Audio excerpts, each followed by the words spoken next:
Wow.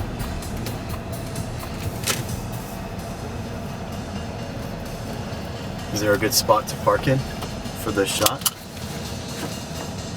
Actually, if we could pull in, so I don't think my parents are here. If they come in, they'll be able to get around us. Okay. Then are you going to pull behind Just you? right behind me. All right. Be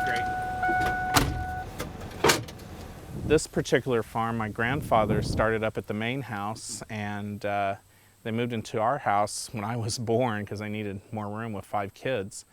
And so my brother's farm, and so they're the 3rd generation to be on this farm, this actual land itself. Yeah, and this breed was originally a dairy cattle in Switzerland. And so dairy cattle tend to be more docile anyway. It's hot enough they're keeping to the shade though, beneath the trees. You know, it's a family farm in Kansas. Part of it's pasture. You know, that's why we have the cattle, the tall grass prairie and the bulls and some sheep. And then part of it is in the Kansas River Valley.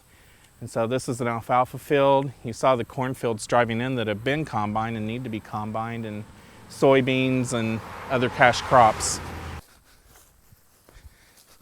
In the late 70s and 80s around here, I didn't know anyone who was gay. Growing up, I was a member of 4-H, and so we showed cattle and pigs at the county fair, and I did demonstrations and went to the 4-H meetings every month. I also had chores to do every night, had to come over here every day after school and feed the cattle and the pigs and help take care of them along with my brothers and sister. And growing up, we worked on the farm.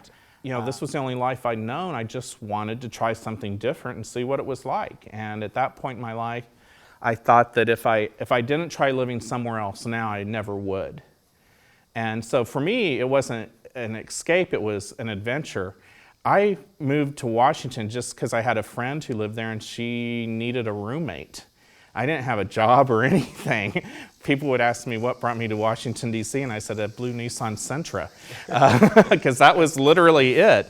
And I have to say, living on the East Coast, it was frustrating at times when you would say you were from Kansas.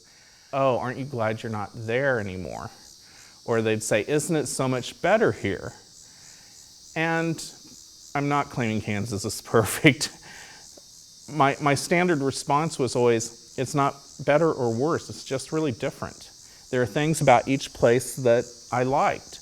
You know, I like growing up on a farm and the experiences I had and being in a small town situation. I love the Flint Hills. I think they're beautiful. I think our barn, you know, you're not going to see this in Washington, D.C., but you do see beautiful buildings in Washington, D.C. I admit I like going out into the clubs and going dancing and having fun with my friends and the nightlife and the theaters. We don't have things like that here.